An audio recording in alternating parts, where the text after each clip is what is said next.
మీలో ఎంతమంది తిరుమలలో స్వామివారి దర్శనం అయ్యాక జపాలీకొచ్చి హనుమంతుల వారిని దర్శనం చేసుకుంటారు? మేము ఈరోజు తిరుమలలో దర్శనం అవ్వగానే జపాలి హనుమాన్ మందిర్కి వచ్చేసాం.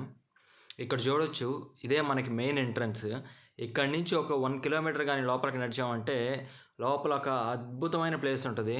ఆ నేచర్ కానీ, ఇది మొత్తం అడవి. అడవి లోపల ఈ మెట్ల మార్గంగా లోపలికి వెళ్ళామంటే ఎక్సలెంట్ ఉంటుంది.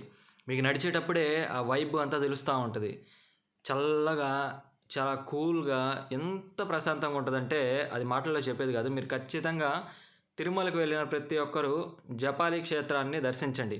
మా ఫ్యామిలీ మొత్తం 2 వెహికల్స్లో వచ్చాము. ఒకటి కారు, ఇంకోటి టెంపో. మేము ముందుగా రాబట్టి ఇక్కడ కూర్చొని వాళ్ళ కోసం వెయిట్ చేస్తున్నాం.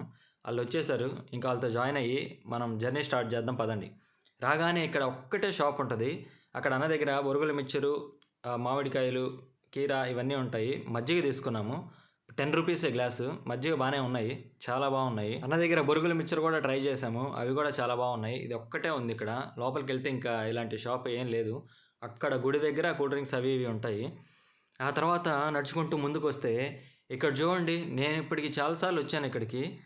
ప్రతిసారి ఇక్కడ రాళ్ళ మీద రాళ్ళు పెట్టుంటారు. ఒక 2-3 కలిసి అలా రాళ్ళు నిలబెట్టడం అయితే చూశాను. వైఫ్ అండ్ హస్బెండ్ కానీ, ఇంకా ఫ్యామిలీ కానీ. మేబీ వాళ్ళు ఏదైనా కోరుకొని అది జరగాలని చెప్పి అవి నిలబెడతారని అయితే నేను అనుకుంటున్నాను. ఆ తర్వాత ముందుకెళ్ళిపోతూ ఉంటే చుట్టూ పెద్ద చెట్లు, వెదురు బొంగులు అన్నీ. ఆ వెదురు బొంగుల మధ్యలో ఒక దారి కనిపిస్తుంది కదా, అది వచ్చేసి అడవి మార్గం. అటు నుంచి కూడా వెళ్ళొచ్చు, కింద నుంచి అడవి మార్గంలో. అక్కడ కరోనా టైంలో పులులు, ఇంకా మిగతా వైల్డ్ యానిమల్స్ కూడా వచ్చాయంట. ఇందాక బొరుగులు ఇచ్చారని చెప్పాడు. ఇక్కడ అన్ని పెద్ద పెద్ద చెట్లు. ఆ చెట్ల మీద ఇక్కడ కనిపిస్తుంది కదా, అది ఉడతే, కాకపోతే ఇండియన్ జైంట్ స్క్విరల్ అంటారు. ఇంకో పేరు వచ్చేసి మలబార్ జైంట్ స్క్విరల్. ఇవి ఓన్లీ పెద్ద పెద్ద చెట్ల మీద అడవుల్లో మాత్రమే ఉంటాయి. ఇవి మామూలు ఉడత కంటే కొంచెం పెద్దగా ఉంటుంది సైజు. ఒక 20 సంవత్సరాలు అయితే బతుకుతాయంట. ఇవి ఇక్కడ చాలా కనిపిస్తాయి మనకి. ఇక్కడికి వచ్చిన యాత్రికులందరూ వాటికి ఏవో ఒకటి తినిపించడానికి చూస్తుంటారు. కొబ్బరి తింటుంది బాగా. లోపల కూడా చాలా ఉన్నాయి.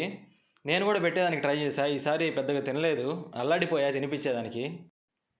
మన మైండ్లో ఎంత డిస్టర్బెన్స్ పెట్టుకొని ఇక్కడికి వచ్చినా కానీ మనం దారి గుండా నడుచుకుంటూ వెళ్తూ ఆ పెద్ద పెద్ద చెట్లని, ఆ కూల్ క్లైమేట్ని చూస్తూ పోతుంటేనే మనకి మైండ్ అంతా గుడి దగ్గరికి వెళ్ళేసరికి సెట్ అయిపోద్ది. పక్కనే చూడండి, కాలువ కూడా ప్రవహిస్తుంది ఇక్కడ. మనం ఇప్పుడు ఆల్మోస్ట్ గుడి దగ్గరికి వచ్చేసాము. ఇంకొక 4 అడుగులు వేసామంటే మనకి గుడి వచ్చేస్తుంది. ఆ గుడి చూశాక మీ మైండ్ బ్లాక్ అవుతుంది ఖచ్చితంగా. ఎంత పీస్ఫుల్గా ఉంటుందంటే అది నేను చెప్పలేను. అక్కడ చూడండి, ఇప్పుడు ఆ వాక్వే చూస్తేనే మనకి ఆ నీడ, ఆ దట్టమైన చెట్లు మొత్తం కూడా మనకి వెల్కమ్ బోర్డు చూడండి. ఇక్కడ జపాలీకి స్వాగతం, వెల్కమ్ టు జపాలి, జపాలీకా స్వాగత్. అదిగోండి మన గుడి. ఆంజనేయ స్వామి స్వయంగా వెలిసిన చోటు అది, జపాలి క్షేత్రం అంటారు. ఇక్కడ చూడండి, కోనేరు, కోతులు. పూజకు మనం తమలపాకులు తీసుకెళ్తాం, స్వామివారికి ఎంతో ఇష్టమైంది. ఇది వచ్చేసి స్వయంగా వెలిసిన మనకి చెట్టు వినాయక స్వామి ఆకారంలో ఉంది చూడండి. అక్కడంతా రూపాయి బిళ్ళ అయ్యి కూర్చుందంటే ఎందుకో అనుకున్నా, చూస్తే స్వయంగా వినాయక స్వామి రూపంలో ఉన్న చెట్టు అది. ఇక్కడ ఈ కోనేరు చూశారు కదా, దీన్ని రామకుండ అని పిలుస్తారు, రామగుండం తెలుగులో అయితే. దీనికి రాముల వారు త్రేతాయుగంలో రావణ సంహారం జరిగిన తర్వాత అయోధ్యకి తిరుగు ప్రయాణం అవుతూ ఇక్కడొచ్చి ఆగారట. ఇక్కడ మార్గమధ్యంలో ఈ రామగుండంలోనే స్నానం ఆచరించారు. అందుకు దీన్ని రామగుండం అంటారు. ఆ గుడి బ్యాక్ సైడు ఇంకో కోనేరు ఉంది. అక్కడ సీతమ్మ వారు స్నానం ఆచరించారు. సో దాన్ని సీతాగుండం అని పిలుస్తారు.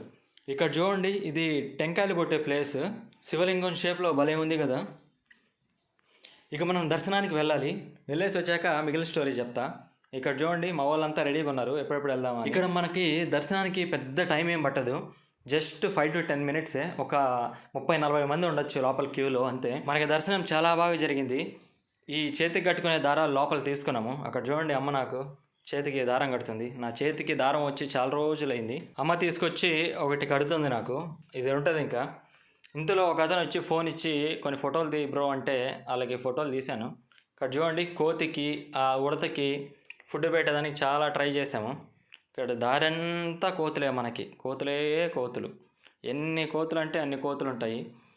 ఇక్కడ మనకి మెయిన్గా తెలియాల్సింది ఏంటంటే జపాలి అని పేరు ఎందుకు వచ్చింది. జపాలి హనుమాన్ మందిర్ అని ఫస్ట్లో బోర్డులో చూసాం కదా. పూర్వం జపాలి అనే మహర్షి హనుమంతుల వారి దర్శనం కోసం ఇక్కడికి వచ్చి కఠోర తపస్సు చేశాడంట.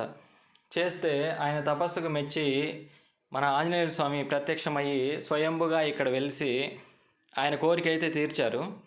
ఇంకా అప్పటి నుంచి ఆ మహర్షి పేరు మీద జపాలి అని ఈ క్షేత్రానికి పేరు వచ్చింది. ఇక్కడ చూడండి పరిగెపెట్టలంటవి. ఇక్కడ చాలా వైల్డ్ లైఫ్ చాలా ఉంది. ఇక్కడ మా వాళ్ళు కొద్దిసేపు కూర్చొని వాళ్ళ మామయ్య అయితే మా బుడ్డోడితో ఆడుకుంటున్నాడు. ఇంకో విషయం చెప్పడం మర్చిపోయా, అక్కడ రామగుండం అని చూసాం కదా రాముల వారిది, అక్కడ స్నానం ఆచరిస్తే మనం కానీ మునిగామంటే మన పాపాలన్నీ పోతాయంట. కాకపోతే ఎవ్వరూ అక్కడ మునగడం అయితే చూడలేదు నేను, సో మనం కూడా వదిలేసాము. ఇంకోటి సీతాగుండం చూడడం అయితే మర్చిపోయాము. మీరు వచ్చే వాళ్ళు ఎవరైనా కానీ ఆ సీతాగుండం చూడడం మర్చిపోవద్దు. తిరుమలకు వచ్చే భక్తులు ఇక్కడికి చాలామంది రావడం మిస్ చేస్తారంట. ఈ వీడియో చూసే ప్రతి ఒక్కరూ ఇక్కడికి రావడం మాత్రం మిస్ చేసుకోవద్దు, ఎందుకంటే ప్రపంచంలో ఉండే ప్రశాంతత అంతా ఇక్కడే ఉంది. మన నెక్స్ట్ స్టాప్ వచ్చేసి పాపవినాశనం. రైట్.